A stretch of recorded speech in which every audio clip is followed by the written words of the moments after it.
Jay, how do you evaluate a game where you get, I think it's 4 takeaways, but then give up 560 yards?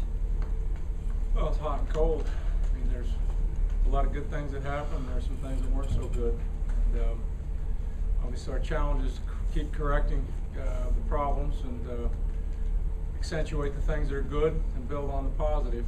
At this point, we need to go back and look at the film again and see where those things are at. And obviously the passing game, had a lot of deep balls, a lot of deep shots that were 50-50 balls that we didn't make enough plays on. That had a lot to do with that yardage output. I think haven't been able to study the statistics very thoroughly yet, but see just a quick peek here. 147 yards rushing, but I think 65 or 70 of it came on that very first touchdown. So again, the number's higher than you'd like it to be, but I think when you start looking at averages without that play, probably a pretty good day as far as rush defense goes. So again, it's going to be a matter of just going through the corrections. Jay, what did you see from your safeties after you made that change in game? After I made when you put Hester in, how did they look with Hester and Hampton playing together? I thought we played better, tackled a little better, and again, some of the things that were going on in the pass game were also tied into the fact that when 12 was in the backfield and there's a threat to run the football, it pulls one of your safeties down a little bit out of pass coverage and opens up some things over the top. So it becomes a matter of choosing what you want to try to stop, and then realizing what the weaknesses are that go with that. So, but I thought we settled down and played better, obviously, after we got through the better part of the first quarter.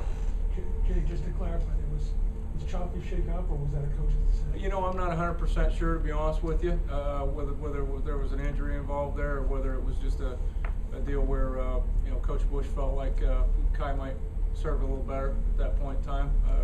That's probably not the answer you're looking for, but that's the truth. I'm not 100% sure on that. Jay, what ends up being the winning touchdown, the pass to out of the backfield to the running back, did somebody lose track of him? What happened on that play? Kamoko's guy, the 5 technique had the back. He was right there on the same side, and the blitz we've been working in practice, and hadn't had any problems with it, but for whatever reason, back got around him and he didn't see him in time, and obviously I threw the touchdown over his head. And just to follow up on Ryan's question, Coach Ash just mentioned that obviously the play before that, the ball on the ground and couldn't recover. How frustrating is that? Extremely frustrating, because we coach these guys when to scoop a ball and when not to, and obviously the time not to is when you're in heavy traffic and there are a lot of people around, because if you don't get it, then it winds up on the ground. It becomes a situation where the other team can get it, and that's exactly what happened. Had we just fallen on the ball, we would have had possession, no points would have been on the board, and we would have been right in the fight. Any questions? Thank you, Coach. One of the points. One of the points leading up to this week was their wildcat formation. How do you think your team handled defending that? Overall, pretty good.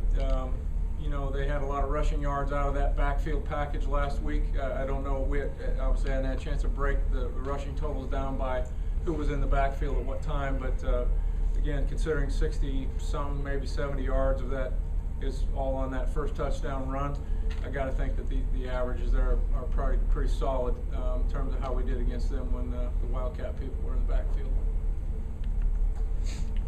Thanks, guys.